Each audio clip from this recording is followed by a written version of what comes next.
Hello, everyone, and welcome to another episode of Disqualified, talking about this past week's Raw. I am Trevor June, joined by Caleb Went Hola. and Gordon Pavlet.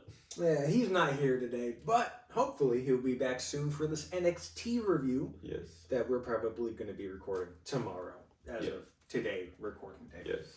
We're still figuring out this recording schedule thing.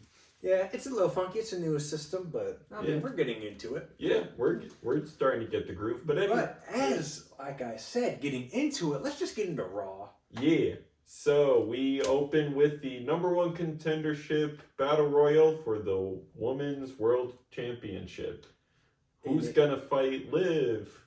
Io Sky. It came down to Io Sky and Lyra Valkyria. Yeah. Lyra Valkyria got eliminated, and then in the backstage segment, Io Sky said to Lyra, "When I'm champ, you and I will mix it up again." So. Yeah, because we carpool a little bit, and I was mentioning when this result got revealed how I like it how they're both pushing Lyra and not pushing her extremely as well. They're sort of back pocket pushing her. They're like, remember this star because she's gonna be a big name. Yeah. And seeing Lyra's work, I'm chill with it. Like, they're keeping her prevalent, but not speed running her push either. Yeah, I think if anyone is the most excited out of us, it is the man that is not here currently. Yes, this man is favorite women's superstar. Yes, Damage Control and EO fan in general. Yeah, so personally, I think if we don't see Rhea take it off of Liv, it's EO.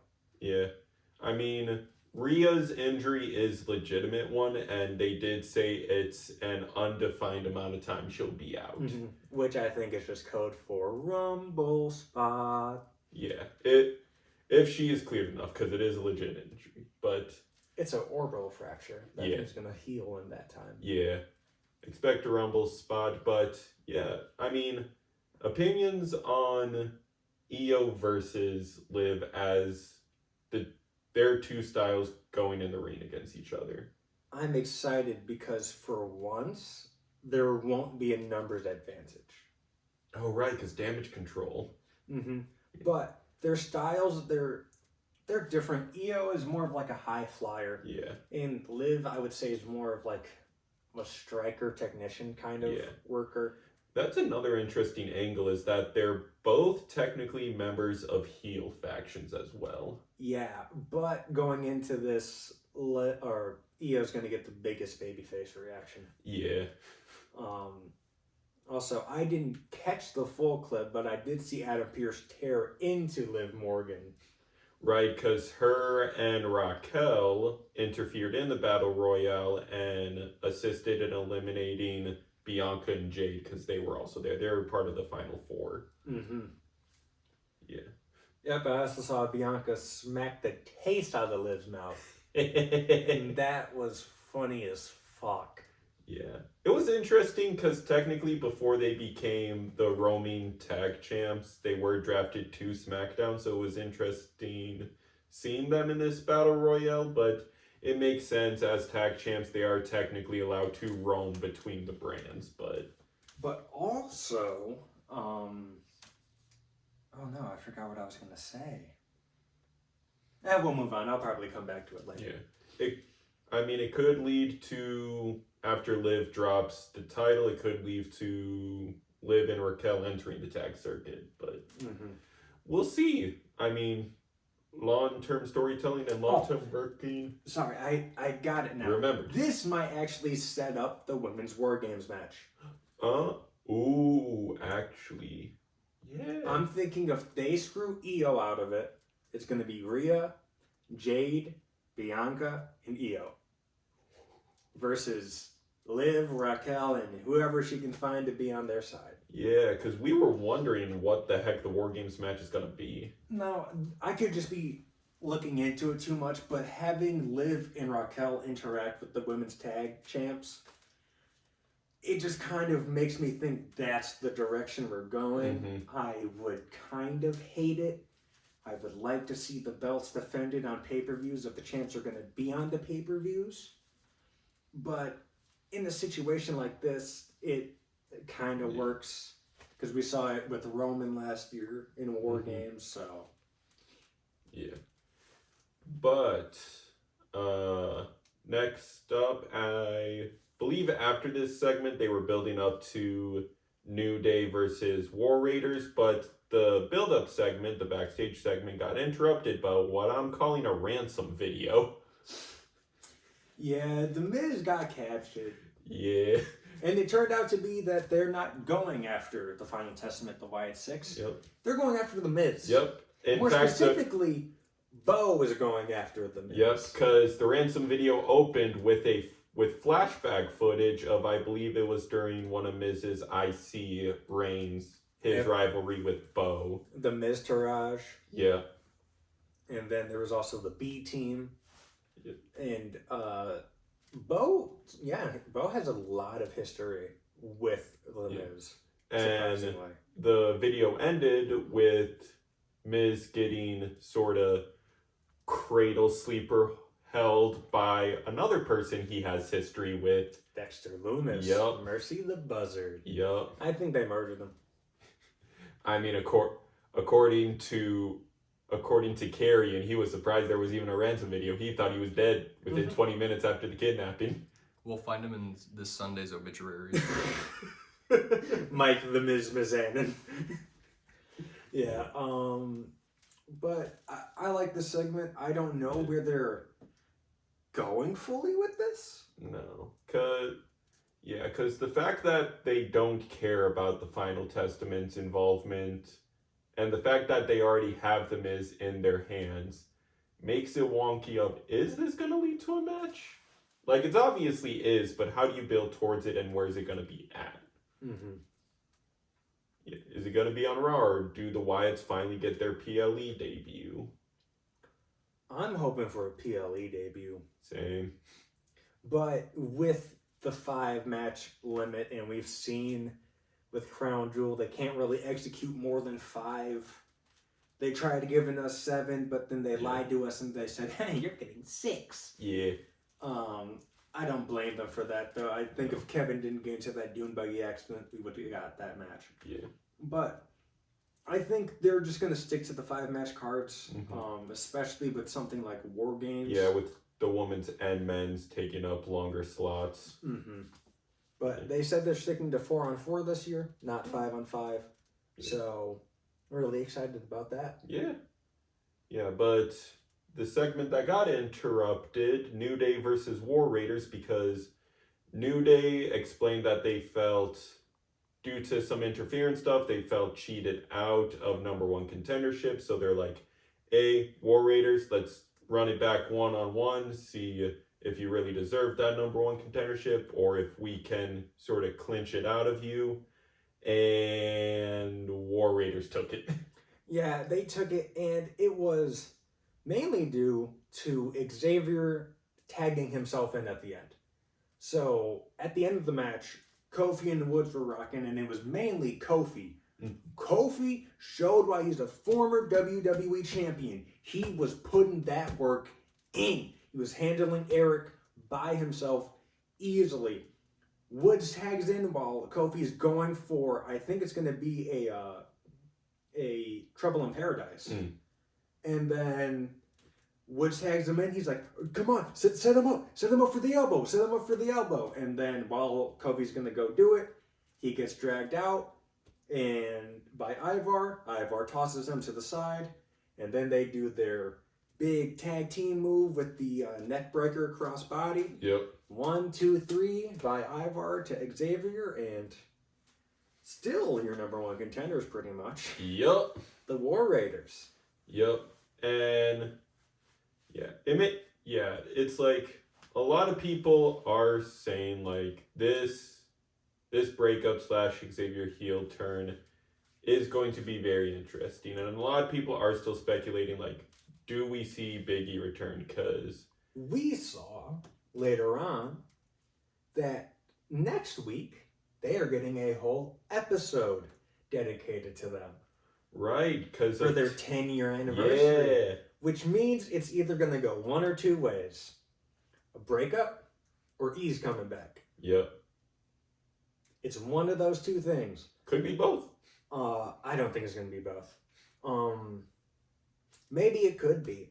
The only reason how I think it happens with both is if E comes back and says, I'm just going to be here to manage you guys right now. Because it feels like you guys just need my presence. And then they go on like a little bit of a winning streak, just a couple matches, like 3 or 4. They get a tag title match, lose, Xavier turns. Mm. I think the bigger swerve would be Kofi turning heel.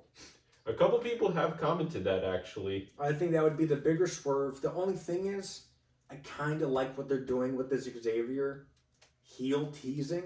Mm-hmm. So I would like to see Xavier Yeah. go out on his own as a heel if that's what they're teasing, because I think he could do it. Yeah. He's been a face pretty much ever since he's been on the main roster. Mm-hmm. There's that spell where the New Day was heels, but that's just because they were overly positive and people didn't like that. But then it started to grow on people. Yeah. So, yeah, we shall see. I think it would be like the first time in 8 years that Xavier has been healed. Yeah. A couple people are also speculating, like, if Xavier does turn heel and leaves the New Day, what's his heel entrance music gonna be? Because he can't enter to the New Day theme anymore. I don't know. Yeah. As far as it goes right now, Def Rebel's still with the company, so they'll Def Rebel him. They'll say Xavier Woods or like up, down, down, some shit like that. Yeah. He still does actively post to that YouTube channel too. Yep. So I mean, it's gonna be some shit like that. Yep. I mean, speaking of new themes, I know this happened later on the show, but Damian Priest got a new theme. Yeah. But we'll talk about that more when we get there. Yes. Well, we're going to segue into it a little bit because a lot of the show was talking about the main event, Fatal 4-Way for #1 contendership against Gunther. They started with interviewing Seth after his victory over Bronson Reed, and he says, like, I'm going to move on from Bronson right now because I'm about to enter a match that involves the three greatest people in this company and Dominic. Yeah. Yep. I mean, honestly, props to Dominic because they're giving him the spotlight. Yeah. They're giving him the chance to Yes, shine. because later... He's a heel, so I don't like him, but I respect his hustle because he said he worked that old school schedule. He's there. He plays the heel so perfectly. It's not even go away heat. It's just like, I just can't stand to see you right now. Yeah. It's like when you get done yelling at someone, it's like, I just don't want to fucking see you right now. Just leave me alone. Be gone. Mm-hmm. Yeah, but later on they interviewed Gunther about who he wants to see win the Fatal 4-Way and also brought up his loss against Cody. On the comment about his loss against Cody, Ludwig interrupts and is like that and basically berates Cody, but Gunther stops him and says like, no, I lost to Cody fair and square. Next time me and Cody meet, if we ever do, I'm going to try to do better, and then looks at Ludwig and says, we all could do a little better. I think we see Imperium split soon. Yes. Mainly because with the fact... What? I forgot they were a group. Well, they were a 3-man group, Yeah. and then they turned on Giovanni. Yeah. And then then now I think Ludwig has had a weird win-loss record since that breakup also. Mm-hmm. Like, he's won a couple big matches, but he has still lost quite a handful of matches. And whenever they're in a tag team match, he takes the pin. Yeah. So, I think this leads to what I've been saying for a while now. Gunther's Get Humbled arc, and potentially another thing we've been hoping for, a little Ludwig singles run push. I don't know. I mean, don't crucify me for this, but I'm just not a big fan of Ludwig's in-ring work. I think he's a better talker than he is a better worker. He is amazing on the mic. But no detriment to him at all. No, yeah. Like, it takes a long time to actually get good at the in-ring shit. Yeah. Because we can still look at my GOAT Cena and say he can definitely improve in ring. But then again, he's older. We don't know where this goes. Do we see Braun versus Ludwig? Potentially, because there was no mention of the IC title during this episode, I believe. Braun did threaten Adam Pearce. Eh. So it was Braun threatening him, and then right after, Karen threatened him. Adam Pearce under fire because of... Everyone hates Adam Pearce right now. I mean, on Saturday, he ate an RKO for no reason. Yeah. I don't even know why he was out there. He's not any of those two men's manager. That's what I'm saying. But he was like, I'm going to go out there and help you all this. Yep, and then eats an RKO for it. Give her being a nice guy. But what happened next on this episode? Yeah, so, in terms of major stuff, I mean, I was also going to mention Gunther did the whole 3 amazing men are in that fatal 4-way and Dom. Mm-hmm.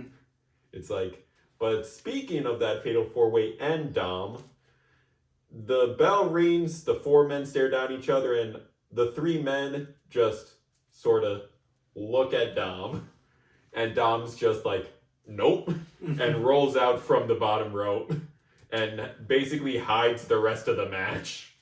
Yeah. He didn't want that smoke. Like I said, he's perfectly playing this heel character. Because, bro, if I'm in there and I see 3 big motherfuckers that just want to beat my ass, I'm going to be like, nah. Nope. I got better things to do. I do this in WWE 2K. Yep. You guys all look at me and I'm like, Nope. and I'll just roll out. Yeah. But that was not the only wacky involvement in this fatal 4-way as Bronson Tsunami Seth onto the announcement table. Yep, but before he did that, he was like, y'all are gonna catch a couple strays, and Damien ate a tsunami, Sheamus ate a tsunami, and then he hit the tsunami on Seth on the table, which makes sense if you look at Seth's recent rivalry history. He usually does go for at least 2 games with someone. Mm-hmm. Like, you think about Shinsuke, you think about Drew.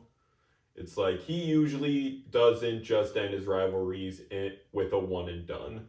So, expect that rematch at Survivor Series. But after all the tsunamis happened, Seth is laid out outside the ring. There's 2 men laid out in the ring, but one person didn't eat a tsunami. The man hiding. Yep. Dirty Dominic Mysterio. Yep, so he looks at the carnage and is like, wait a minute. And hits a frog splash onto Sheamus, goes for the pin, but Damien, somehow having some stamina left, causes an interruption and helps Sheamus kick out. And then him and Dominic have a little bout, but Dominic hasn't learned. Tried to go for another frog splash, but Damien, being Bondage Undertaker, catches him midair and goes for the chokeslam. I thought you were going to say bisexual Undertaker, not bondage Undertaker. No, I'm going with the theme Drew called him in canon. Bondage Undertaker. Yep. Hits the South of Heaven, and 1, 2, 3, your new number 1 contender. Let's run it back. Yeah, I've seen people that say that they aren't excited about a rematch. I'm excited, mainly because Finn and Damien have been so far separated at this point. Mm-hmm. I think this is the only time we're going to be able to get a fair match. Yep. Because that's another thing I brought up with Gunther's arc also, is that a lot of the matches he's had as World Heavyweight, it's cleaning up his record. Mm-hmm. And he won the World Heavyweight by Finn putting Gunther's leg on the rope. Like Damien had him pinned, and then Finn put Gunther's foot on the rope, and then Gunther did put Damien to sleep, but it was the fact that there was a rope break that he got that chance. Yeah, and I think we see this at Survivor Series. Yeah. With in regards to Seth Bronson too, I think that happens on Raw. Mm. I also think this women's title match happens on Raw Yeah. and not at Survivor Series. Yeah. Yeah. But one last thing pertaining to Survivor Series, we forgot one Oh, of the yeah. biggest segments of the night. Oh yeah, I forgot about Jay, Jimmy, and Sammy. Yeah. But yeah, doing our classic trope of saving the bloodline stuff for last. Mm-hmm. Yeah. This time by accident. Yeah, not on purpose.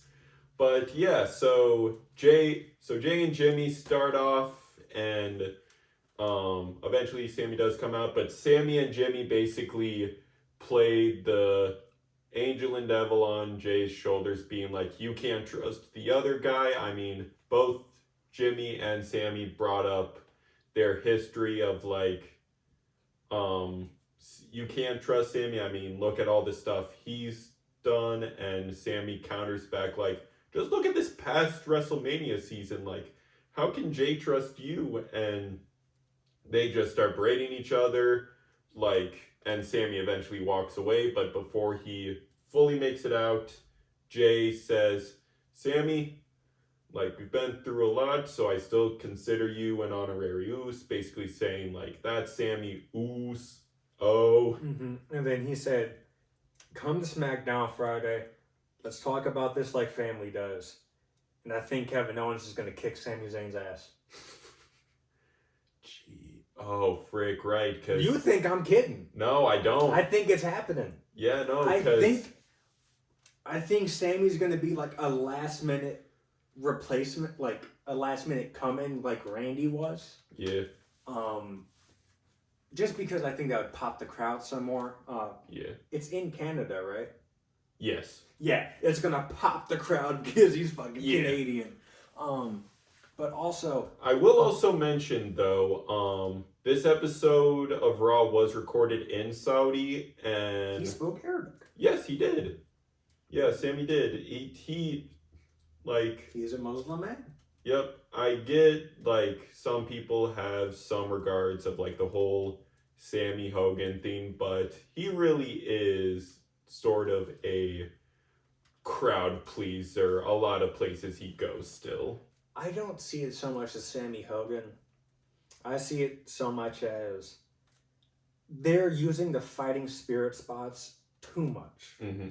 Yeah, like, you have an opinion on this with not only Sammy, but also Cody. Yeah, like, fighting spirit, yes. It is a thing that happens in wrestling. We can look at Daniel Bryan, probably the greatest fighting spirit wrestler in history. Not even just in wrestling, just in martial arts too. Like, sometimes in, like, even MMA fights, you see, like, a shift in posture and the look in their eyes, and you're like, oh, F. Mm-hmm. But, like, I get that it happens. It shouldn't happen multiple times in a match. Mm-hmm.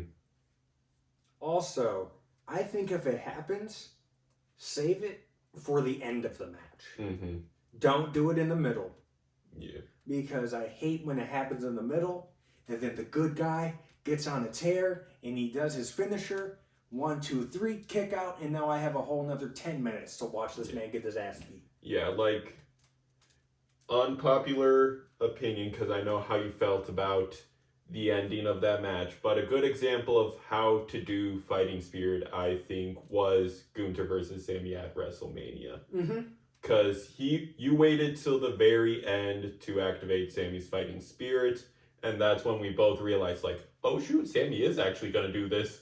I knew that it was changing hands the moment he hit that brain buster. When he hit the brain buster on the turnbuckle, I said, oh, yep, that's it. Yup. But an example of how not to do it was the end of Cody Gunther, Yeah.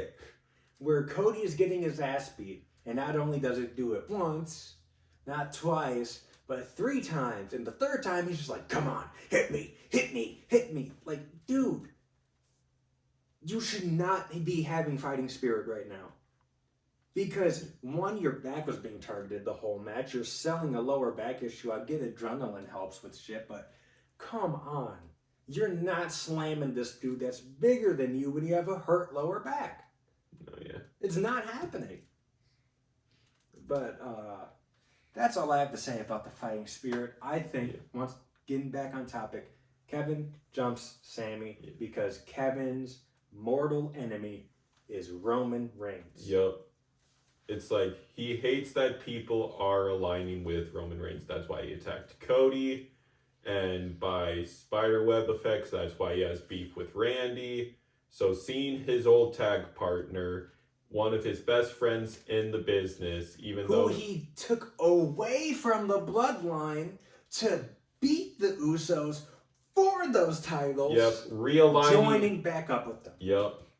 Yeah, I think this is Sammy might get his ass kicked. Yep. And I think after Survivor Series, this sets up a spot in the Rumble for Sammy Kevin or Sammy Kevin at the Rumble just as a match. But that is all we have to say for this Raw episode. Yeah. I think it was pretty meh. Yeah. Wasn't the worst, wasn't the best. Elevated stories. It was a pre-recorded one, so that could be a contributing factor. But also, Raws after PLEs are sort of in a wonky spot of like try to feed off the energy from the PLE while also still advancing stories. I think, and I can't believe I'm going to say this, but growing up, I think Vince did it right. And here's what I'll say about that. He didn't do everything right. But let's say they had WrestleMania 23 is a perfect example. Cena, HBK had a classic at WrestleMania 23. Mm-hmm. The next night on Raw, they had a rematch for the title that went, or not for the title, that went 60 minutes. A third of It wasn't an Iron Man match. And no, this wasn't a third. This was half the show at the time. Oh, right. This is back when Raw was 2 hours. Jeez. So half the show was just Cena, Shawn Michaels. Jeez. And like, dude, he used to do it so if you couldn't watch the pay-per-view, you at least got a title match that you could watch for free. Mm-hmm. Not saying they should go back to that, but for certain things that missed the show, like they did with Gunther, and I think it was Sammy again on Raw for the title, that works right after a pay-per-view because they didn't get on it. Give the fans something to cheer about. It was Give them also something to go Sammy home and Braun. They did the best 2 out of 3 after SummerSlam. Yeah, so, yeah, but that's all we have to say about Raw. So, Yeah. like, comment, subscribe. Thank you for watching. This has been Trevin, Hi. Gordon, Zeg behind camera as always. I am Caleb, and we will see you next time. Thank you for your time. Bye-bye.